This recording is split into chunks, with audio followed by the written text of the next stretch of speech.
नमस्कार।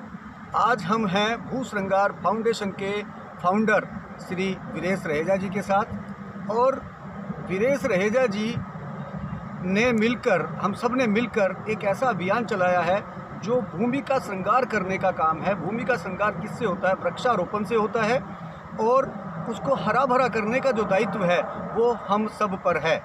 लेकिन हमने उस अभियान को और बढ़ाया है।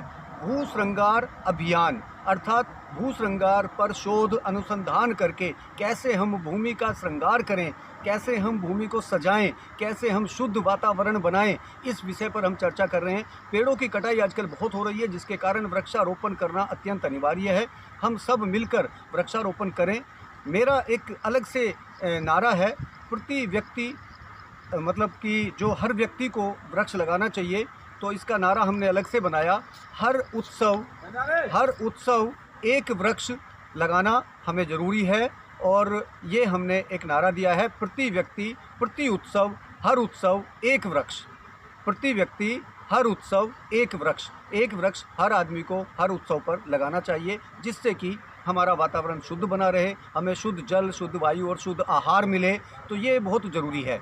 इसके लिए आज हम रहेजा जी से बात करेंगे, क्योंकि वृक्षों की कटाई भी हो रही है, और जहाँ कटाई नहीं हो सकती वहाँ हम किस तरीके से उसको रोकें, जो पेड़ कटने से बच सकते हैं उनको हम शिफ्ट कर दें।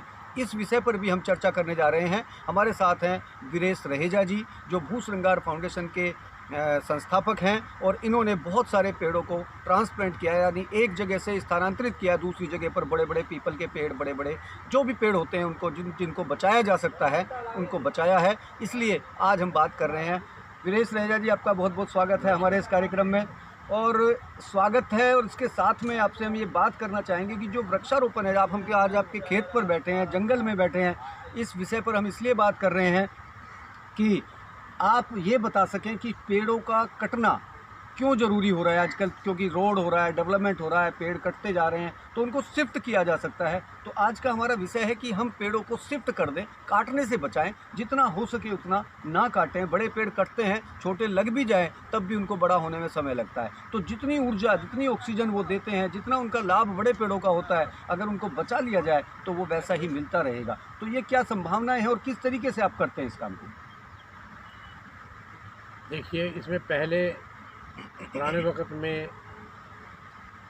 पेड़ों को आमतौर पे काट दिया जाता था, कोई उसकी वैल्यू नहीं समझता था। और जैसे एनवायरनमेंट के अंदर ये चेंज आ रहे हैं, उसकी वजह से अब इसकी वैल्यू बढ़ी है जी। पोल्यूशन बढ़ा है बहुत ज़्यादा।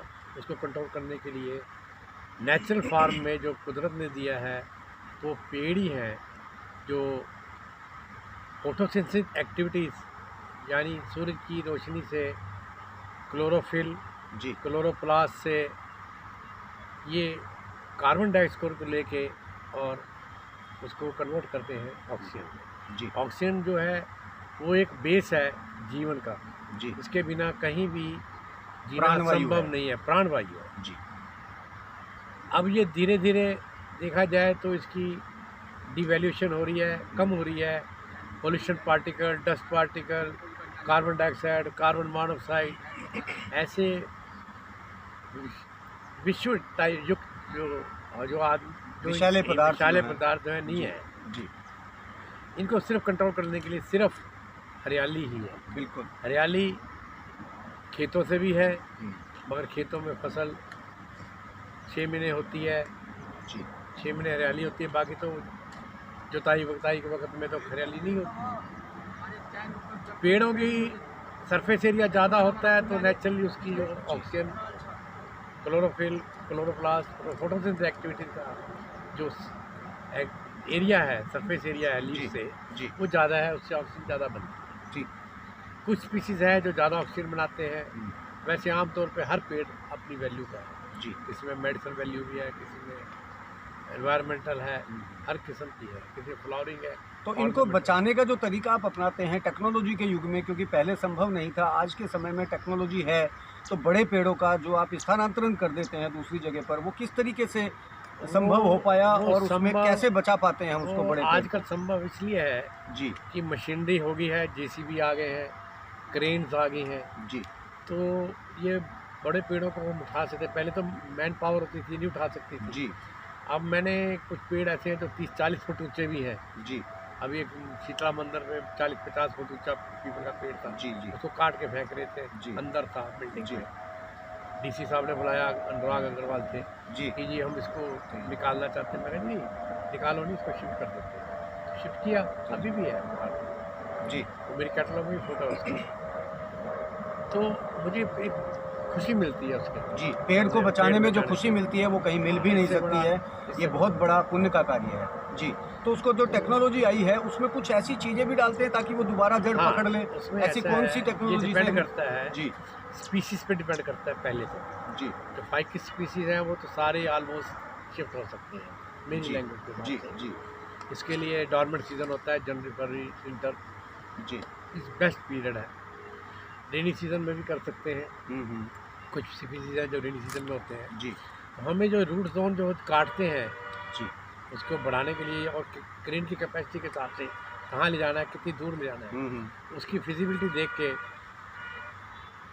उतना बैलेंस बनाना होता है जितनी जड़ कटी है। जी उससे अपर स्टॉक जो है उसका स्टेम वाला एरिया है या हम्म, उसके जो उसके ऊपर प्लांट के ऊपर या रूट के ऊपर जो लोड था जी उसको बैलेंस करना होता है। ये एक टेक्नोलॉजी, एक तो ये है तराजू की तरह देखना होता है ठीक है। कि जड़ें कितनी कटी हैं, हम्म, उतना अगर और वो आगे जाके जड़ें पकड़ लें। अगर 50% जड़ें काटी हैं जी तो 50% ऊपर होना चाहिए, मगर हम कहते हैं 50 तो होना चाहिए, साथ में 10-20% और भी काटना और भी। चाहिए ताकि उसका लोड कम रहे कम हो। और रूट जो जल्दी है, जल्दी रूट रूट पकड़ है। ले वो। और जी दूसरा हर रूट हार्मोन्स होते हैं, रूट एक्टिवेटर्स हैं, जी इनको डालते हैं। और दूसरा फंजीसाइड डालते हैं ताकि, क्योंकि जब जैसे आईसीयू में पेशेंट जाता है ऐसे पेड़ भी आईसीयू में आ जाता है, जी तो उस टाइम उसको कुछ हम ट्रीटमेंट देते हैं, एंटीबायोटिक, एंटी फंजीसाइड, ठीक एंटी इंसेक्टिसाइड। जी ये जो इंसेक्टिसाइड जो है एंटी जी इंसेक्टिसाइड यूज तो करते कितने दिन में वो जड़ पकड़ लेता है इन सब दवाइयों को हैं। डालने के बाद? ये डिपेंड करता है वो हर चीज़ के ऊपर, पेड़ की लाइफ के ऊपर है, जी कितना ओल्ड है, सॉइल कंडीशन क्या है, जी सीजन क्या है, जी ये एक एक्सपर्ट ही उसको कैलकुलेट कर सकता है। अच्छा, और तो हम एक्सपर्ट से ही तो बात कर रहे हैं इस समय कि लगभग वो कितना समय में रूट पकड़ लेगा, जड़ पकड़ लेगा। स्पीसीज पे भी डिपेंड करता है। जी तो वहाँ की ये मिट्टी पर। आमतौर पे सर्वाइव कर जाते हैं। जी 90% से बहुत मेरी सर्वाइवल रेट रहा है जी जब भी जो है। बहुत अच्छा, बहुत सुंदर। ये कुछ गलतियां हो जाती हैं जो मैनुअल हुआ या कहीं शिफ्टिंग में वो जो रूट जोन का जो ब्लॉक है, अर्थ जी, ब्लॉक टूट जी। गया जी या लगाते हुए हुआ, जी। तो हर वक्त एक्सपर्ट होता नहीं है, उसकी तो गाइडलाइन ही चलती है। बिल्कुल तो ये इससे वैसे वी कैन सेव प्लांट्स। जी, हमें बचाने का बहुत अच्छा रास्ता है ये। हाँ। और इस बचाने के रास्ते को जो अपनाते हैं उसमें बहुत सारी चीज़ें डालकर उसके अलग अलग तकनीक हैं, तकनीकी विशेषज्ञों की आवश्यकता है। केवल कह देने से पेड़ नहीं बचेगा कि हमने यहाँ से उठाया और वहाँ पटक दिया, क्रेन से निकाला। उसके लिए बहुत सारे उसमें टेक्निकल फॉल्ट हैं और कुछ दवाइयाँ ऐसी हैं जिनको डालना ही पड़ता है।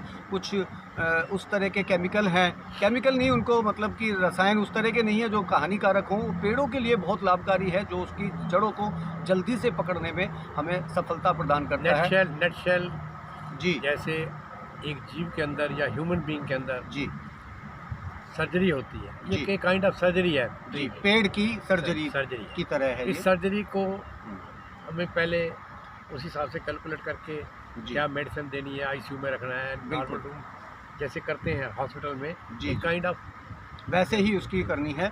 और 1 साल के अंदर अंदर वो पेड़ अपनी फुटेर पुनः ले लेता है। वो हमने देखा भी है, क्योंकि 3-4 महीने में वो जो जड़ें पकड़ता है, एक बार सूखता है, थोड़ा सा परेशान होता है, उसके बाद जड़ें पकड़कर वो, क्योंकि ये हमारा अपना अनुभव है, मैंने करते हुए भी इनको देखा है। और हमने जो IMT मानेसर में हम सब ने मिलकर एक बड़ा अभियान वहाँ चलाया था, वहाँ भी एक पेड़ शिफ्ट करना पड़ा था और बहुत बड़े बड़े पेड़ वहाँ लगाए गए, जिसमें से रेट भी बहुत अच्छा आया। 99% का वहाँ रेट था। कोई भी पेड़, बड़े पेड़ भी शिफ्ट किए गए और उन पेड़ों में किसी भी तरह की हानि नहीं हुई, लगभग 1% भी नहीं, ना के बराबर पेड़ वहाँ मरे थे और सब जिंदे थे। जबकि सरकारी पेड़ या कोई और पेड़ लगाए जाते हैं, उन पेड़ों को बचाने का जो रेट होता है वो बहुत कम होता है, 10 से 15% ही बच पाते हैं। लेकिन हम बड़े पेड़ लगाकर, बड़े पेड़ शिफ्ट करके, उनका ऑपरेशन करके, प्लांटेशन का दोबारा हम उसको पुनः स्थानांतरित करके भी उसको बचाया जा सकता है।